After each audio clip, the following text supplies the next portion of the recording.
जय श्री राम, हर हर महादेव। इस वीडियो में हम बात करेंगे अच्छे लोगों के साथ ही बुरा क्यों होता है। बुरे लोग कितना भी गलत आचरण करते हैं, कितना भी गलत कार्य करते हैं, उनके साथ हमेशा अच्छा ही क्यों होता है। तो चलिए इस वीडियो में श्रीमद् भागवत गीता में श्री श्याम सुंदर द्वारा अर्जुन को दिए गए उपदेश के माध्यम से समझते हैं। अक्सर आपने ये महसूस किया होगा कि जो लोग अच्छे कर्म करते हैं, अच्छे आचरण करते हैं, वे हमेशा परेशानी से घिरे रहते हैं, हमेशा किसी न किसी मुसीबत से घिरे रहते हैं। वहीं जो लोग बुरे कर्म करते हैं, बुरे आचरण करते हुए खुशी से रहते हैं तथा उनके हर कार्य सफल होते जाते हैं। अच्छे कर्म करने वालों की आखिर इतनी परीक्षा क्यों देनी पड़ती है? क्यों अच्छे कर्म करने वालों को अच्छे फल मिलने के बदले निराशा ही मिलती है, असफलता ही मिलती है? जबकि जो अधर्म की राह पर चलते हैं, जो लोगों को कष्ट देते हैं, वे खुश रहते हैं तथा जिंदगी में सुख एवं आनंद प्राप्त करते हैं। तो चलिए भागवत गीता में दिए गए उपदेश के माध्यम से इस विचार को समझते हैं। भगवत गीता में वर्णन मिलता है कि जब भी अर्जुन के मन में कोई दुविधा होती थी तो वे कन्हैया के पास दुविधा को दूर करने के लिए पहुंच जाते थे। एक बार श्री ठाकुर जी ध्यान में बैठे हुए थे, तभी वहां अर्जुन उपस्थित हुए और बोले, हे माधव, मैं अत्यंत दुविधा में हूँ, कृपा कर मेरे इस दुविधा को दूर करो। तब कन्हैया बोले, कहो अर्जुन, क्या प्रश्न है, कैसी दुविधा है तुम्हारे मन में? तब अर्जुन बोले, हे माधव, मैं ये जानना चाहता हूँ कि हमेशा अच्छे लोगों के साथ ही बुरा क्यों होता है, वहीं बुरे लोग खुशहाल दिखते हैं, उनके साथ कभी बुरा क्यों नहीं होता? तब भगवान श्री श्याम सुंदर अर्जुन की ये बात सुनकर मुस्कुराए और बोले, हे अर्जुन, मनुष्य जैसा सोचता है और जैसा महसूस करता है वैसा कुछ नहीं होता, बल्कि अज्ञानता के कारण वो सच्चाई नहीं समझ पाता है। अर्जुन ठाकुर जी की ये बात समझ नहीं पाए। तब भगवान वासुदेव बोले, हे पार्थ, मैं तुम्हें एक कथा सुनाता हूँ। उस कथा को सुनकर तुम अवश्य ही समझ जाओगे कि हर प्राणी को उसके कर्म के हिसाब से ही फल मिलता है। कोई किसी का कर्म नहीं लेता, बल्कि जो जैसा करता है उसको वैसा ही फल मिलता है। प्रकृति हर किसी को अपनी राह चुनने का मौका देती है। अब ये मनुष्य की इच्छा पर निर्भर करता है कि उसे धर्म की राह चुननी है या उसे अधर्म की राह चुननी है। उसके बाद श्री श्याम सुंदर अर्जुन को कथा सुनाने लगे। एक नगर में दो व्यक्ति रहा करते थे। पहले का नाम धनीराम व दूसरे व्यक्ति का नाम मनीराम था। पहला व्यक्ति धनीराम व्यापारी था, जिसके जीवन में धर्म की बहुत महत्ता थी। वे हमेशा पूजा पाठ किया करता था। वो व्यक्ति हर रोज मंदिर जाता था तथा दान पुण्य धर्म करता था और हर रोज भगवान की सेवा करता था। वही दूसरा व्यक्ति मनीराम बिल्कुल इसके विपरीत था। वो व्यक्ति मंदिर तो हर रोज आता था, किंतु पूजा करने नहीं, मंदिर से आने वाले भक्तों के जूते चप्पल चुराने जाता था। उसे दान और धर्म से कोई लेना देना नहीं था तथा भगवान की पूजा करना तो दूर, उल्टा भगवान की निंदा करता रहता था। इसी तरह समय बीतता गया। एक दिन बहुत जोर की बारिश हो रही थी। इसी वजह से मंदिर के अंदर पुजारी के अलावा कोई नहीं था। ये बात उस दूसरे व्यक्ति यानी मनीराम को पता चली, जो कि बहुत ही ज़्यादा लालची था। तो उसने सोचा ये सही मौका है मंदिर से सारा धन लूटने का, और हुआ यही भी। उसने मंदिर से सारा धन चुरा लिया, पंडित जी की नज़र बचाकर, और वहाँ से भाग निकला।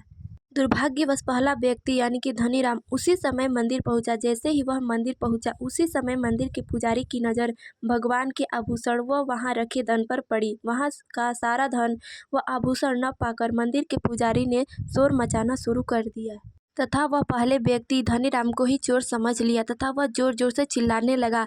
मंदिर के पुजारी की चिल्लाने की आवाज़ सुनकर वहां आसपास के सारे लोग इकट्ठे हो गए और उस व्यक्ति को मारने लगे। लेकिन उस व्यक्ति के बार बार ये कहने पर भी उसने मंदिर से चोरी नहीं की है। कोई उसकी बात पर विश्वास नहीं कर रहा था तथा लोग उसे चोर समझकर मारे ही जा रहे थे। तभी वह व्यक्ति किसी तरह अपनी जान बचाकर वहां से भागा। लेकिन दुर्भाग्यवश जब वह भाग रहा था, तभी सड़क पर भागते हुए एक दीवार से टकरा गया और घायल हो गया। इस दुर्घटना में उसका एक पैर भी घायल हो गया था। फिर वो व्यापारी लंगड़ाते हुए अपने घर जा रहा था कि तभी रास्ते में उसकी मुलाकात दूसरे व्यक्ति यानी कि मनीराम से हुई, जिसने मंदिर का धन चुराया था। उसने व्यापारी व्यक्ति धनीराम से कहा, आज तो मेरी किस्मत ही चमक गई, एक साथ इतना सारा धन मिल गया है। अब तो मैं आराम से कुछ समय बिना मेहनत किए ही बैठकर खाऊंगा।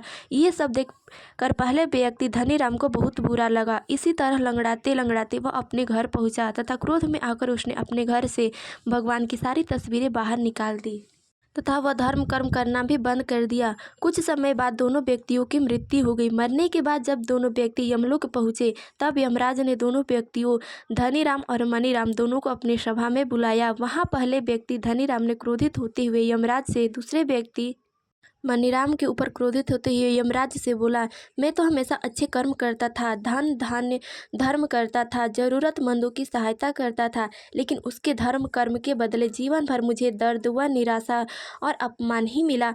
और इस व्यक्ति को धन की पोटली मिली जो कि हमेशा चोरी करता था तथा गलत आचरण करता था। आखिर ऐसा भेदभाव क्यों हुआ? तब इस बात पर यमराज बोले, हे पुत्र, तुम गलत नहीं हो कि तुम अच्छे करते रहे और हमेशा बुरा फल मिला, और यह व्यक्ति हमेशा बुरा करता रहा जिसके बदले इसे अच्छा फल मिला। तो पुत्र, तुम समझ नहीं पा रहे हो।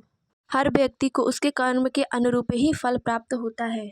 जिस दिन तुम्हारी दुर्घटना में एक पैर में चोट लगी थी, वो दिन तुम्हारे जीवन का आखिरी दिन था, परंतु तुम्हारे अच्छे कर्मों की वजह से तुम्हारी मौत एक छोटे से दुर्घटना में बदल गई। अब इस दुष्ट व्यक्ति के बारे में सुनो। इस व्यक्ति के भाग्य में राजयोग था, मगर इसके कुकर्मों की वजह से, इसके अधर्म की वजह से, इसके गलत आचरण की वजह से वो सिर्फ एक धन की पोटली में बदल गया। हे पुत्र, कोई किसी का भाग्य नहीं छीन सकता है, और भाग्य साथ तभी देता है जब हम कर्म करते हैं। हे पुत्र, हमारा जैसा कर्म रहेगा, हमारा भाग्य भी वैसा ही हमें फल देगा। कथा सुनाने के बाद श्री श्याम सुंदर अर्जुन से बोले, हे पार्थ, इस कथा को सुनने के बाद क्या अभी भी तुम्हारे मन में कोई संशय है? तब अर्जुन बोले, हे माधव, मुझे मेरे प्रश्न का उत्तर मिल गया। मेरे मन में सारे संशय दूर हो गए। मेरे मन में ऐसी बातों के लिए कोई संशय नहीं रहा है अब। तब श्री श्याम सुंदर बोले, हे पार्थ, ये सोचना कि भगवान हमारे कर्मों को नज़रअंदाज कर रहे हैं, ये बिल्कुल ही गलत होगा। भगवान हमें कब, क्या और किस रूप में दे रहे हैं, मनुष्य को समझ में नहीं आता है, मगर मनुष्य को अच्छे कर्म करते रहना चाहिए जिससे भगवान की कृपा उन पर सदैव बनी रहे। इसीलिए अपने अच्छे कर्मों को नहीं बदलना चाहिए, क्योंकि उसके फल हमें इसी जीवन में मिलते हैं। हे पार्थ, किसी भी व्यक्ति द्वारा किया गया अच्छा कर्म हो या बुरा कर्म हो, कभी भी बेकार नहीं जाता है। अगर कोई बुरा व्यक्ति 100 बुरे काम किया है, लेकिन अगर उसने एक भी काम निस्वार्थ भाव से अच्छा किया है, तो उसके 100 बुरे कर्मों का फल एक छोटी सी भूल के बराबर ही मिलेगा।